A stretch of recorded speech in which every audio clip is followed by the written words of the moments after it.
I'm Emily Fox. This is the Ballast Point house, which is my family home. We bought this house in 2013. We had a nickname for the house. We called it the Tip. It was small, but it was totally ineffective. Bedrooms didn't have windows. It was very internalised, and it was boiling hot in summer, freezing cold in winter.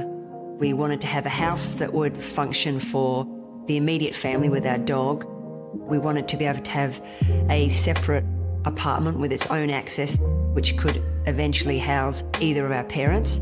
And we also wanted to have a separate area downstairs which could house friends and guests.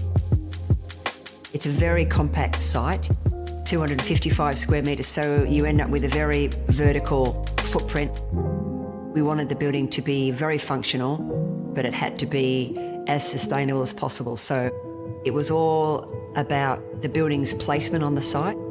You're trying to capture the light as much as possible from the northeast, but you still want to enjoy the view and embrace that city aspect from the southwest.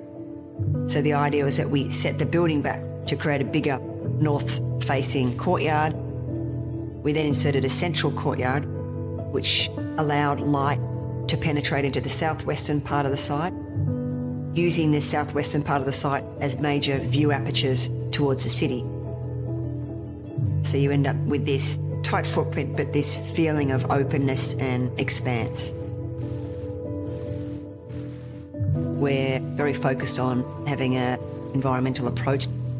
Great cross breeze, enabling heat to be vented out through the top of the house, using materials such as concrete and masonry materials that really provide good thermal mass.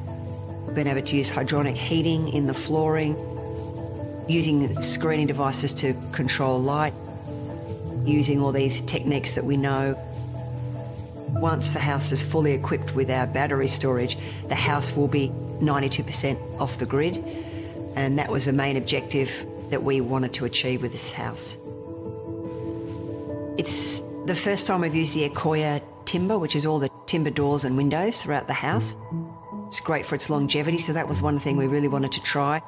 Also, the birch plywood panelling, that was something that we really wanted to integrate throughout the house. So it's a very simple palette of materials that we've tried to work with. And I think you almost have to experiment on your own home to then become confident that you actually see it working in a domestic setting. I'd have to say my favourite time of the day, especially during the winter months, is the sort of mid-morning to lunch. You've got this beautiful sun trap, and that front courtyard is just a really special place. The courtyard is very compact, but the idea is that you can look through the house from garden to garden to garden, and then there's that idea of that connectivity to nature wherever you're sitting. That was really important, that we could open up the place as much as possible, make it as permeable as possible, so each space is getting enough light and breeze to function properly. Birchgrove itself as well is a really eclectic mix of buildings. Even on this street in particular, you've got apartment buildings, terrace houses, single houses, dual occupancy buildings, tiny cottages, so you've got this great mix. I suppose that was one of the challenges with building this site. How could you do a building that fitted in but obviously was contemporary enough, that had its own sense of identity?